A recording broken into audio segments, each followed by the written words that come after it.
Hi everyone, I'm your host Sheridan Nichols and welcome to Inside Bristol. Well, temperatures are dropping and we're definitely in the midst of winter, so we thought it would be a good time to bring someone in from our fire department. We've got Alan Howard here today. Thank you so much for being with us today.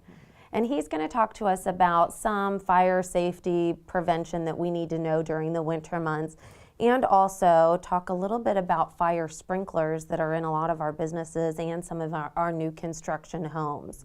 And so maybe tell us some myths and some truths and all of those good things. So where do you want to start with this? Well, we'll just start talking about sprinklers in general.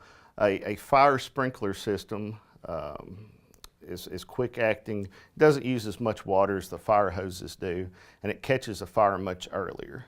On average, a sprinkler system will activate to extinguish a fire within 4 to 5 minutes. That's great.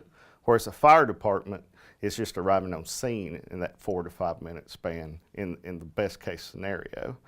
So it extinguishes or holds the fire in check while the fire department's en route. So for business owners right now who know they have a sprinkler system in their building, or even for new construction where some people are building them in, what's important during the winter months? Is there any extra maintenance that people need to be doing? Well, there's about 5 different types of sprinkler systems, but the most common are called a wet pipe system and a dry pipe system. Okay. A wet pipe system is when the water is right here at the head, Okay. and as soon as this melts and breaks, the water comes out. In a dry pipe system, the water is held back outside the building and air pressure is in here. So Okay. these would be on a loading dock or something like that in the dry pipe, and that way they won't freeze and break. Interesting. One of the problems you run into with either the wet or the dry system in winter is they're heated areas. The heat goes out, and then the pipes will freeze. Just like our normal pipes. Just like your normal water Okay, pipes. so we sort of have to pay attention to that. Right. And we run into the heaters going out in the sprinkler room, because each sprinkler system, all the water comes in one place. That heater goes out, freezes, pipes freeze up, and then you have a problem. Have you seen as a firefighter instances where these sprinkler systems really just make all the difference in the world? They will. They will make a huge difference. Most fires will be held to the room of origin, which is very important when you're looking at fire and fire safety. Okay. So what I thought was interesting, a couple of things that you pointed out before, is if you have a water, and this is before we started rolling, we were talking, and a couple of things. Number one, if you are building new construction, to incorporate, obviously not that big of a sprinkler system, but one that fits your home, it's really not that expensive. No, according to the Southern Building Code, Congress, they estimate that the cost to put a residential sprinkler system in a new home at only about $1.50 a square foot. So that's great. So that would be a nice added protection besides the smoke alarms for your house in case something were to happen. And then the other thing I think was funny that we were talking about is in the movies, we'll see a lot of times, we will see, a fire begin and then sprinkler systems go off everywhere.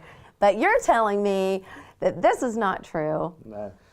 There is a specific sprinkler system called a deluge system that is used in a hazardous materials situation most of the time, where all of them go off at once. But in your house, in a business, at the grocery store or whatever, it's only the sprinkler heads above the heat source. Okay. So the way that works is we this. are clarifying that myth Yes, for you. Absolutely. This is called a fusible link. Sometimes there is a little glass bulb in there with some fluid. Okay. And a normal rated one will rate at 165 degrees. And once it melts this out, it looks like that. And I'm wow. not sure you can see, there's a hole there. The water comes out, and then it hits this diffuser and spreads the water out. Gotcha. But if, for example, if this head is hanging in your bathroom and there's a fire in the bathroom and it opens, the one in the kitchen on the other end of the house will not open. Okay. It's just the affected heads. So, Okay, interesting. so that's always. See, you learn something new every day. Thanks, Alan. We're all appreciating that. So what else do you want to add today? So basically, we need to take care of this maintenance as business owners if these are in your business, just like we would our water pipes, because clearly they're really water pipes. So Other than draining the system, which you can't do with a sprinkler system that you might do with your sprinklers in your lawn. right, or undoing your hoses. Undoing your hoses and things like that. Just make sure that their annual inspection is done by a certified inspector. Make sure those heaters and those riser rooms are working. During construction, if the sprinkler pipes are going to run on an outside wall, they could go ahead and be insulated then prior to. Drain, there's check valves and things in the sprinkler system that your inspectors should drain prior to the winter, and make sure that gets completed before it gets cold. And usually the problem will have several days of below freezing weather in the teens, and then when things warm up and the water melts is when we have the problem. Yeah, I went through a house the other day that was in a foreclosure, and I went into one of the rooms and you could see the pipe out, and I thought, oh, that's such a shame. They had shut the utilities off, I'm sure, and they'd gotten cold and busted. So unfortunately, these things happen, but for sure preventing. And we have a lot of those problems with buildings that are not abandoned, but they're vacant and for sale. And the property owner just doesn't think to make sure that the heat's turned on to at least 40 degrees to keep the water from freezing. They'll think about turning the domestic water off to the bathroom and the kitchen, but not the sprinkler system.